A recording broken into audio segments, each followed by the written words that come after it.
Hello students, welcome back to my channel. जैसा कि आप जानते हैं, आप देख भी रहे हैं, आज का हमारा टॉपिक है law of demand, its assumptions and what are its exceptions. आपने मेरी लास्ट वीडियो देखी होगी जिसमें आपने देखा होगा हमने change in quantity demanded, change in demand सब कुछ पढ़ा था। तो बहुत ही इजी टॉपिक है, बहुत ही ज्यादा इजी टॉपिक है। आप बस ढंग से मेरी वीडियो देखिएगा। आप देखिए जरा से। सबसे पहले टॉपिक करते हैं हम law of demand. What is law of demand? इसमें लिखा हुआ other things remaining constant. Other things remaining constant if price of a good increases then its quantity demanded decreases and vice versa. Vice versa means just इसका अपोजिट। मींस अगर मैं पूरी definition पढ़ता हूं, other things remaining constant if price of the good increases then its quantity demanded decreases and if price of a good decreases then its quantity demanded increases. अगर simple सी बात है, अगर मैं हिंदी में उसको एक्सप्लेन करूं तो इसका मतलब क्या है? बाकी सारी चीजें कांस्टेंट रखकर अगर सिर्फ उसके प्राइस बढ़ते हैं किसी भी कमोडिटी के, फॉर एग्जांपल मार्कर के प्राइस बढ़ते हैं तो इसकी क्वांटिटी डिमांडेड घट जाएगी, और इसके अगर प्राइस घटते हैं तो इसकी क्वांटिटी डिमांडेड बढ़ जाएगी। क्योंकि बाकी सारी चीजें कांस्टेंट रखना क्या है? ये एजम्पशन है। ये क्या है? ये एजम्पशन है कि अगर हम इसको कांस्टेंट नहीं रखेंगे, अगर हम बाकी सारी चीजें सबसे पहले समझते हैं होती क्या है बाकी सारी चीजें का मतलब होता क्या है। हमने पढ़ा था लास्ट टॉपिक में डिमांड फंक्शन, जिसको हम और नाम से भी जानते थे डिटर्मिनेंट्स ऑफ डिमांड या फिर factors affecting demand of a good. ऐसे कौन कौन से फैक्टर्स होते हैं जिसकी वजह से डिमांड प्रभावित होती है या डिमांड चेंज होती है? वैसे कौन कौन से फैक्टर्स होते हैं ये सारे लिखे हुए हैं, सारे फैक्टर्स हमने पढ़े हुए हैं। सबसे पहला पॉइंट था इसके खुद के प्राइस ऑफ द गुड। दूसरा पॉइंट था इसके price of the related goods, जिसमें दो गुड्स आते थे, आपको याद है, सब्स्टिट्यूट गुड और कॉम्प्लीमेंट्री गुड। थर्ड पॉइंट था इनकम ऑफ द कंज्यूमर की आय। अगर कंज्यूमर की आय बढ़ जाती है तो डिमांड बढ़ जाती है, अगर आय घट जाती है तो डिमांड घट जाती है। Taste and preferences and expectation, these were the 5 points जिसकी वजह से डिमांड किसी भी गुड की चेंज होती है। तो मैंने यहां पे क्या लिखा है? लॉ ऑफ डिमांड पढ़ते समय में हमें यह मानना पड़ता है, ये शर्त है, क्योंकि देखो जब हमने इंडिफरेंस कर्व बनाया था, जब हमने बजट लाइन बनाया था, जब हमने कितने भी कर्व अभी तक बनाए हैं, उसमें कोई ना कोई चीज हम एज्यूम करते हैं। तो डिमांड कर्व बनाने के लिए भी, लॉ ऑफ डिमांड अप्लाई करने के लिए भी हमें कुछ चीजें एज्यूम करनी पड़ेंगी। वो एज्यूम करनी की चीजें है क्या है? हमें ये एज्यूम करना पड़ेगा कि point B, point C, point D and point E, ये चारों के चारों पॉइंट चेंज नहीं होंगे। ये चारों के चारों पॉइंट चेंज नहीं होंगे। इट मींस ये शर्त है कि price of the related goods, चाहे वो सब्स्टिट्यूट गुड हो चाहे वो कॉम्प्लीमेंट्री गुड हो, इन दोनों के गुड के प्राइस चेंज नहीं होंगे। इनकम ऑफ द कंज्यूमर, जो इनकम कंज्यूमर की है वो इनकम कंज्यूमर की चलती रहेगी, चेंज बिल्कुल नहीं होगी। टेस्ट एंड प्रेफरेंसेस, कंज्यूमर का टेस्ट बिल्कुल भी चेंज नहीं होने वाला, फैशन बिल्कुल भी चेंज नहीं होने वाला। एंड एक्सपेक्टेशन, कंज्यूमर को कोई भी आशा नहीं है कि भविष्य में उसके प्राइस बढ़ने वाले हैं या घटने वाले हैं। तो इसका मतलब क्या हो गया? हमने सारे रास्ते बंद कर दिए सिर्फ एक रास्ते के अलावा। मींस मार्कर की डिमांड हमने सारी रास्ते बंद कर दिए, इसकी डिमांड को चेंज होने में सिर्फ एक रास्ता बचा है, उसके खुद के प्राइस। तो इसका मतलब क्या हो गया कि जब भी मार्कर की डिमांड चेंज होगी, वो इनकम की वजह से चेंज नहीं होगी, वो प्राइस ऑफ सब्स्टिट्यूट गुड की वजह से चेंज नहीं होगी, वो प्राइस ऑफ कॉम्प्लीमेंट्री गुड या टेस्ट एंड प्रेफरेंसेस या एक्सपेक्टेशन की वजह से चेंज नहीं होगी, वो सिर्फ और सिर्फ उसके खुद के प्राइस की वजह से चेंज होगी। तो इसलिए हम पढ़ते हैं लॉ ऑफ डिमांड को स्टार्टिंग में, other things remaining constant means point B, point C, point D, point E remains constant. अब आपके समझ में आ गया अदर थिंग्स का मतलब है क्या? Other things remaining constant if price of a good increases then its quantity demanded decreases. जाहिर सी बात है, आप लोग जानते हैं कि अगर इसके प्राइस बढ़ते हैं बाकी सारी चीजें कांस्टेंट हो जाए, अगर इसके प्राइस बढ़ते हैं तो इसकी क्वांटिटी डिमांडेड घटेगी, और इसके प्राइस घटते हैं तो इसकी क्वांटिटी डिमांडेड बढ़ेगी। यही है लॉ ऑफ डिमांड। अब जल्दी से इसको हम क्या कर लेते हैं, जल्दी से इसको हम स्केड्यूल के द्वारा समझ लेते हैं। What is basically law of demand? हमने स्केड्यूल बनाया हुआ है कई बार। यहां हम लिखते हैं प्राइस, यहां हम लिखते हैं क्वांटिटी डिमांडेड, 1 2 3 30 20 10। इट मींस अगर किसी भी गुड के प्राइस बढ़ रहे हैं तो उसकी क्वांटिटी डिमांडेड घटेगी। मैं इसका उल्टा भी कर सकता था, 3 2 1, तो यहां पे आ जाता 10 20 30। It means price increases, quantity demanded decreases, price decreases, quantity demanded increases. तो इसका मतलब क्या हो गया? लॉ ऑफ डिमांड क्या होता है? ये बता रहा है द इनवर्स रिलेशनशिप। अगर बाकी सारी चीजें कांस्टेंट रहती हैं then there is an inverse relationship, negative relationship between price of the good and its quantity demanded. इसी के आधार पे हम डायग्राम बना लेते हैं. ये देखिए 0x(y) प्राइस, यहां लिख देते हैं quantity demanded. This is 1, this is 2, this is 3, 1 2 3 10 20 30 10 20 30. हम देख सकते हैं कई बार हमने डायग्राम बनाया हुआ है. 1 पे 30, 1 पे 30 आ गया, 2 पे 20 आ गया एंड 3 पे 10 आ गया. इट मीन्स हमारा जो ये पॉइंट है, ये पॉइंट क्या इंडिकेट कर रहे हैं? ये पॉइंट ये इंडिकेट कर रहे हैं कि there is an inverse relationship between price and quantity demanded. That is why demand curve is downward sloping. It is negatively sloped. ये हम देख सकते हैं कि ये डाउनवर्ड स्लोप्ड है.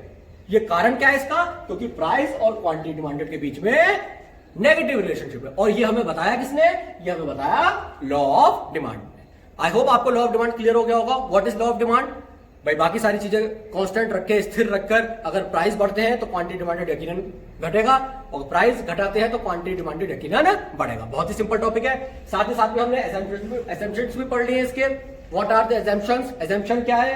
Price of the substitute good do not changes, price of the complementary good do not changes, income of the consumer remains constant, it will not change, there is no change in taste and preferences by the consumer, there is no change, and there is no expectation for the any changes in the price of the good in near future. There is no any expectation by the consumer. Simple सी बात है. ये चारों point हमने पढ़ लिए जो बिल्कुल कि क्या है, कांस्टेंट है. अब जल्दी से पढ़ लेते हैं. हमने लॉ ऑफ डिमांड पढ़ लिया, एग्जाम्पशन पढ़ लिए थे. अब जल्दी से पढ़ लेते हैं what are its exceptions. Exceptions का मतलब क्या होता है? एक्सेप्शन का मतलब क्या होता है? एक्सेप्शन मींस अलग हटकर. अलग हटकर के मींस क्या होता है कि अब मैं आपसे पूछता हूं, दिस इज मार्कर, क्या ये मार्कर लॉ ऑफ डिमांड को फॉलो कर रहा है?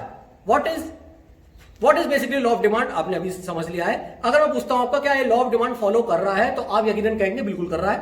कोई भी गुड, अब आप घर पे बैठ के सोचिए, कोई भी गुड, उसकी अगर कीमतें बढ़ रही हैं और उसकी क्वांटिटी डिमांडेड घट रही है, और उसकी कीमत घट रही है और क्वांटिटी डिमांडेड बढ़ रही है, बाकी सारी चीजें कांस्टेंट रखकर, कीमतों के बढ़ने पर उसकी क्वांटिटी डिमांडेड का घटना, कीमतों के घटने पर उसकी क्वांटिटी डिमांडेड का बढ़ना, अगर ऐसी हो रही है तो इसका मतलब क्या हो गया कि वो लॉ ऑफ डिमांड को फॉलो कर रहा है, वो लॉ ऑफ डिमांड को ओबे कर रहा है. मगर ऐसी बहुत सी चीजें हैं, बहुत सी परिस्थिति ऐसी होती है जहां पर लॉ ऑफ डिमांड फॉलो नहीं होता. मींस हम ऐसा नहीं कह सकते कि प्राइस के बढ़ने पर क्वांटिटी डिमांडेड घट रही है या प्राइस के घटने पर क्वांटिटी डिमांडेड बढ़ रही है. जहां पर ऐसा नहीं होता, आप सोच रहे होंगे ऐसे कौन से गुड होते हैं जहां प्राइस के घटने पर क्वांटिटी डिमांडेड नहीं बढ़ सकती या प्राइस के बढ़ने पर क्वांटिटी डिमांडेड नहीं घट सकती. ऐसे गुड होते हैं. ऐसे जो भी गुड होते हैं वो आते हैं हमारे एक्सेप्शंस में, अलग हटकर, जो लॉ ऑफ डिमांड को फॉलो नहीं कर रहा. तो पढ़ते हैं what are the exceptions to the law of demand. देख सकते हैं यहां पे लिखा हुआ है, फर्स्ट पॉइंट मैंने लिखा हुआ है article of distinction. First point is article of distinction, जिसको मैंने वेबलन गुड्स के नाम से बोला आपको. Veblen goods, article of distinction. Veblen goods इसको क्यों बोलते हैं? क्योंकि प्रोफेसर वेबलन ने ही इसको सबसे पहले इन्वेंट की था, इसको रिसर्च किया था, इसके बारे में खोजा था कि आर्टिकल ऑफ डिस्टिंक्शन ऐसा पॉइंट है जहां लॉ ऑफ डिमांड काम नहीं करता. इसका मतलब क्या होगा? First point is article of distinction. What is article of distinction? ऐसा पदार्थ जो डिस्टिंक्शन पैदा करता हो. मीन्स हम जैसे बहुत से पदार्थ ऐसे होते हैं जो समाज में अलग पहचान बनाते हैं, जैसे सोना, चांदी, हीरा, जवाहरात जितने भी है, या कोई भी प्रीशियस आइटम्स, कोई भी एक महंगा आइटम. आप सोचिए कि जितने भी ये महंगे आइटम है, मैंने बात बोला गोल्ड का, मैंने बात बोला डायमंड का, मैंने बात बोला जैसे मैं बताता हूं, एक मान के चलिए कॉस्टली कारपेट्स है, कोई भी आइटम जो बहुत कॉस्टली है उसकी डिमांड तभी तक ज्यादा है जब तक उसके प्राइस ज्यादा है. मीन्स अगर वो और महंगे हो रहे हैं तो उनकी डिमांड और महंगी हो रही है, क्योंकि एक वर्ग हमारे सोसाइटी में ऐसा है जो बहुत रिच है, वो उन चीजों की डिमांड, वो अपने घरों में उन चीजों को तभी यूज करते हैं जब तक वो महंगे हैं. आज खुद सोचिए, बहुत से लोगों ने डायमंड की रिंग पहनी हुई होती है, और डायमंड की रिंग पहनी हुई होती है इसलिए पहनी हुई होती है, वो कभी डायमंड की रिंग पहन के उसको कपड़े से नहीं ढकते, उसको लोगों को दिखाते हैं क्यों दिखाते हैं? तो वो खाने को तो नहीं दे रहा डायमंड का रिंग, वो इसलिए दिखाते हैं कि वो एक पहचान बना रहा है समाज में कि मेरा भी कोई स्टेटस है, मेरा भी कोई स्टैंडर्ड है। तो इसका मतलब क्या हो गया? एक समाज में अलग पहचान बताने वाली चीजें वो होती क्या है? वो बहुत महंगी होती है, और उनकी डिमांड तभी ज्यादा होती है जब वो महंगी होती है। आप देख रहे हो दिन पर दिन डायमंड्स के दाम बढ़ रहे हैं, गोल्ड के आप प्राइस देख लीजिए, 10 सालों से पिछले से 10 सालों से देख लीजिए, बढ़ रहे हैं। क्या उनकी डिमांड घटी है? डिमांड बढ़ रही है। कुछ समय के लिए, थोड़ी देर के लिए घट जाती है कुछ परिस्थिति की वजह से, अन्यथा बढ़ रही है। तो इसका मतलब क्या हो गया कि ऐसी चीजें जिनके प्राइस के बढ़ने पर डिमांड बढ़ रही हो, तो वहां लॉ ऑफ डिमांड काम नहीं करता। मैंने आपको एग्जाम्पल बताया कॉस्टली कारपेट्स का। हम मान के चलिए किसी ऐसे व्यक्ति के घर पे गए जो बहुत रिच हो, हम देखते हैं कि उसके यहाँ पॉट रखा हुआ है बहुत महंगा, उसके यहाँ सीनरी दीवार पे लगी हुई है बहुत महंगी, उसके यहाँ कारपेट बिछा हुआ है बहुत महंगा, उसके यहाँ टाइल्स लगा हुआ है बहुत महंगा, क्योंकि वो दर्शाना चाह रहा है कि समाज में मेरी एक अलग स्टैंडर्ड है। ये कारपेट्स तुम लोगों के घर, औरों के घर नहीं देखोगे, तुम ये टाइल्स औरों के घर नहीं देखोगे, तुम ये पर्दे औरों के घर नहीं देखोगे, तुम ये एलईडी टीवी औरों के घर नहीं देखोगे। मतलब ऐसे कॉस्टली तुम ये झूमर औरों के घर नहीं देखोगे। मतलब ऐसे कॉस्टली आइटम्स जिनको उन्होंने अलग एक पहचान बना रखी है समाज में कि उनका कोई एक स्टैंडर्ड है। तो इसलिए ऐसे वर्गों के द्वारा, ऐसे सोसाइटी में ऐसे रिच वर्गों के द्वारा उनकी डिमांड तभी तक ज्यादा है जब तक उनके प्राइस ज्यादा है। ऐसा कोई मूवमेंट आया कि वो 2 कौड़ी के हो गए, तो उसको कोई भी नहीं खरीदेगा, ऐसा वर्ग बिल्कुल भी नहीं खरीदेगा। आप खुद सोचिए, क्या वो रिंग जो पहनी हुई है आपने, वो अगर मान के चलिए किसी की रिंग 80,000 की होगी, किसी की 1 लाख की होगी, किसी की 1.5 लाख की होगी, अगर वो फॉर एग्जाम्पल मान के चलिए 200 रुपए की मिलने लग जाए, 150 रुपए की मिलने लग जाए, क्या आप उसको खरीदेंगे? बिल्कुल नहीं खरीदेंगे। क्योंकि अगर आपने 100 रुपए की, 50 रुपए की, 150 रुपए की अगर वो रिंग खरीद ली ना, तो आपको लोग बोलेंगे इसको ढक ले भैया, 150 रुपए में ठेलियों पे मिल रही है, इसको हमें मत दिखा। और वो फिलहाल आपने अगर 1 लाख की रिंग पहन रखी होगी, तो कोई वो आपसे ये ताने नहीं मारेगा, वो टेढ़ी निगाहों से उसको देखेगा, अच्छा आदमी का, बंदे का स्टैंडर्ड है।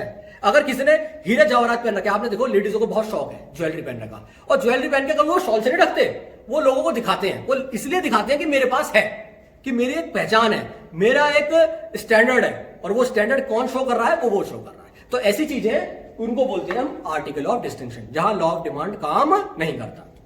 दूसरा पॉइंट, इग्नोरेंस। इग्नोरेंस का मतलब क्या हो गया? नजरअंदाज कर देना, बिल्कुल इग्नोर कर देना। जैसे मैंने आपको वही बताया कि जब प्राइस बढ़ते हैं उसकी क्वांटिटी डिमांडेड का घटना, या प्राइस घटते हैं क्वांटिटी डिमांडेड का बढ़ना, जब ऐसी चीज होती है उसको हम कहते हैं वो लॉ ऑफ डिमांड फॉलो कर रहा है। मगर जहां पर नजरअंदाज वाली चीज आ जाती है, इग्नोरेंस वाली चीज आ जाती है, जैसे मान के चलिए कि आप वेजिटेरियन बंदे हो, आप टोटली वेजिटेरियन हो, अगर आपको कोई नॉन वेज सस्ते में ऑफर करे तो क्या आप उसको खरीदेंगे? बिल्कुल नहीं खरीदेंगे। आपको इवन फ्री में ऑफर करे, क्या आप उसको खरीदेंगे? बिल्कुल नहीं खरीदेंगे। इट मींस प्राइस के घटने से उसकी डिमांड नहीं बढ़ी। जब उसके प्राइस ज्यादा थे तब भी आपके लिए उसकी डिमांड 0 थी, जब उसके प्राइस कम हो गए तब भी उसकी डिमांड 0 है, इवन वो फ्री में मिलने लगा तब भी उसकी डिमांड 0 है। जहां पर हमने किसी चीज को बिल्कुल इग्नोर कर दिया। बहुत से लोग ऐसे होते हैं जो कोई पर्टिकुलर कपड़ा नहीं पहनते, उसको पहनने से उसको दाने हो जाते हैं, तो वो चाहे वो कपड़ा सस्ता भी हो जाए तब भी वो उस चीज की डिमांड नहीं बढ़ाते। तो इसका मतलब क्या हो गया? जहां पर इग्नोरेंस वाली परिस्थिति आ गई, जहां पर हमने कोई चीज नजरअंदाज कर दी, वहां लॉ ऑफ डिमांड बिल्कुल भी काम नहीं करता। Third point, expectation. ये वही एक्सपेक्टेशन है जो यहां पे आया हुआ है कि हमें ऐसा लग रहा है। देखिए मैं आपको एग्जांपल बताता हूं। जैसे मान के चलिए मार्कर है, ये मार्कर 25 रुपीज का है। मैं मार्कर खरीदने गया, वो उसने बोला 27 रुपए का हो गया, 27 रुपए का हो गया। तो मैं सोचने लगा कि मैं इसको खरीदूं ना खरीदूं, और उसने ये भी बताया कि ये हर दूसरे तीसरे दिन इसके दाम बढ़ने पे ही है। हो सकता है अगली बार आओ 30 रुपए का हो, और हो सकता है आप महीने भर बाद आओ या 35 रुपए का हो। तो मतलब कोई चीज ऐसी होती है, जैसे हमें लग रहा है हम प्याज खरीदने गए तो प्याज हमें महंगे लगे, तो दुकानदार ने बताया भाई साहब ये तो पूरे महीने भर और महंगे होते चले जाएंगे, जिसकी हमें ऐसी उम्मीद लग रही है कि भविष्य में प्राइस इसके बढ़ने वाले हैं। आज तो बढ़े ही हैं, कल भी बढ़ेंगे, परसों भी बढ़ेंगे, अगले दिन भी बढ़ेंगे। तो इसका मतलब क्या हो गया? उस परिस्थिति में अगर प्राइस बढ़ने पर भी हमारी डिमांड बढ़ जाएगी। क्यों बढ़ जाएगी? क्योंकि हम इसलिए ज्यादा उसको खरीदेंगे कि अगर हम उसको आज नहीं खरीदेंगे तो कल उसको और महंगा खरीदना पड़ेगा। तो उस परिस्थिति में जब हमें ऐसा लग रहा है कि आज उसके दाम बढ़ गए हैं, तब भी हम उसको ज्यादा खरीदेंगे, क्योंकि द रीजन बिहाइंड दिस कि हमें ऐसे आशा है कि उसकी कल भी दाम बढ़ने वाले हैं। तो ऐसी परिस्थिति में हमारा लॉ ऑफ डिमांड काम नहीं करेगा। तो 3 पॉइंट्स हो गए। Fourth point is necessaries of life. ऐसी बहुत सी नेसेसरीज ऑफ लाइफ होती हैं जो इंसान के जीने के लिए बहुत जरूरी है। जैसे फॉर एग्जाम्पल मैं आज का उदाहरण देता हूं आपको।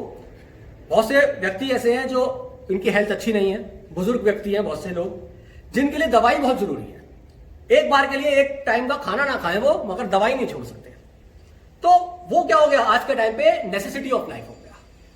अब वो दवाइयां अगर महंगी हो गई, किसी व्यक्ति को शुगर है और शुगर की वो दवाई रोज ले रहा है, अगर वो दवाई उसकी महंगी भी हो गई तब भी उसकी डिमांड वो कम नहीं करेगा। इट मींस प्राइस के बढ़ने पर क्वांटिटी डिमांडेड कम नहीं होगी, या तो उतनी रहेगी या मे बी वो डोज उसकी बढ़ जाती है तो उल्टा बढ़ेगी घटेगी नहीं। इट मींस कि अगर नेसेसिटी ऑफ लाइफ को हम देखें तो वहां पर लॉ ऑफ डिमांड काम नहीं करता। नेसेसिटी उस चीज की नहीं होती है कि अगर दवाई महंगी होगी तो उसको कम खरीदें, और अगर सस्ती हो गई तो पता चले 1 गोली खानी है हमने 2 गोली खा ली, ऐसा नहीं होता। तो वहां पर लॉ ऑफ डिमांड बिल्कुल भी काम नहीं करेगा जहां पर नेसेसिटी ऑफ लाइफ होगी। The last point is given goods. बेटा इस पॉइंट को ढंग से सुनना, बहुत ही इंपॉर्टेंट पॉइंट है और थोड़ा सा जो है ये लॉजिकल पॉइंट है, थोड़ा सा इसमें लॉजिक है बिहाइंड। मेन ये पॉइंट हम जो विस्तार में पढ़ते हैं वो ग्रेजुएशन में पढ़ते हैं, इसको डायग्राम बनाते हैं, बहुत अच्छी तरीके से हमें क्लियर हो जाता है। क्योंकि हमारी परिस्थिति यह है कि हम 12th में ज्यादा इसको विस्तार तरीके से नहीं समझा सकते, बच्चों के लिए थोड़ा सा बर्डन पड़ जाएगा, इसलिए आपको थोड़ा सा मैं हिंट देता हूं what is basically given good. आप समझिएगा कि गिवन गुड बेसिकली होते क्या है। गिवन गुड पढ़ने से पहले सबसे पहले मैंने आपको बताता हूं कि हमने लास्ट वीडियो में पढ़ा था थोड़ा सा कि नॉर्मल गुड, कि ये जितने भी पॉइंट हैं factors affecting demand of a good, ये कौन से गुड के बारे में हम बात करते हैं? ये बात करते हैं हम नॉर्मल गुड। नॉर्मल गुड कौन सा होता है? सामान्य गुड। मींस जहां सिंपल सी हम बात बोलते हैं कि प्राइस के बढ़ने पर क्वांटिटी डिमांडेड अगर घट जाती है, या प्राइस के घटने पर क्वांटिटी डिमांडेड अगर बढ़ जाती है, तो ऐसे कौन से गुड्स होते हैं? ऐसे गुड्स होते हैं नॉर्मल गुड्स। या हम उसको दूसरी तरीके से अगर उसकी परिभाषा बताएं तो हम क्या बताएंगे कि ऐसे गुड कि जहां पर इनकम के बढ़ने से डिमांड बढ़ जाती है। किसी भी गुड की डिमांड तब बढ़ जाती हो जब किसी कंज्यूमर की इनकम बढ़ जाती है। आप भी आप खुद सोचिए, अगर आपके इनकम बढ़ जाती है तो ऐसे कौन कौन से गुड है जिसकी आप डिमांड बढ़ा सकते हैं, या इनकम घटने पर कौन कौन से गुड ऐसी जिनकी आपको डिमांड घटानी पड़ेगी? वो जितने भी गुड हैं वो सब नॉर्मल गुड है। मगर ऐसे भी गुड होते हैं जिसको हम लो क्वालिटी गुड बोलते हैं, जिसका एक सबसे बड़ा एग्जांपल है गिवन गुड और इंफीरियर गुड। अब ये इंफीरियर और गिवन गुड होते क्या है, ये इसके लिए मैं एक अलग वीडियो बनाऊंगा, क्योंकि थोड़ा सा ज्यादा डिस्क्राइब करना पड़ेगा, ज्यादा एक्सप्लेन करना पड़ेगा, ज्यादा बड़ी वीडियो हो जाएगी कि बेसिकली इंफीरियर गुड और गिवन गुड होते क्या है। फिलहाल आज का टॉपिक हमारा गिवन गुड का है, तो मैं आपको बता देता हूं गिवन गुड क्या होते हैं। गिवन गुड भी एक टाइप के इंफीरियर गुड होते हैं, मीन्स लो क्वालिटी गुड, जहां पर बिल्कुल अपोजिट होते हैं नॉर्मल गुड के। मीन्स जैसे मैंने आपको बताया कि नॉर्मल गुड कौन से होते हैं कि जहां पर इनकम के बढ़ने पर डिमांड बढ़ जाती हो, मगर ये गुड ऐसे हैं जहां इनकम के बढ़ने पर डिमांड घट जाती है।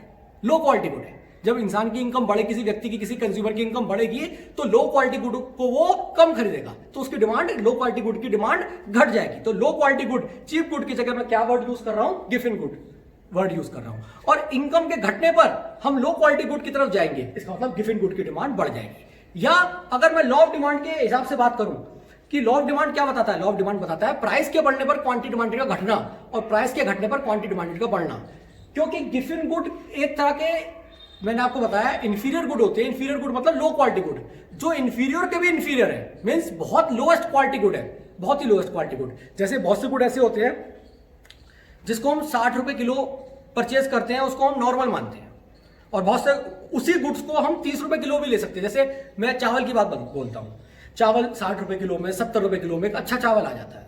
मीन्स अगर हम 25 रुपए किलो, 30 रुपए किलो चावल लेते हैं तो उसको हम लो क्वालिटी गुड बोल दिया, दैट इज इंफीरियर गुड। अगर उसी में हम 20 रुपए किलो के चावल ले रहे हैं, इट मीन्स वो क्या हो गए? वो और भी लो क्वालिटी गुड हो गए। तो ऐसे गुड को हम बोलते हैं गिवन गुड।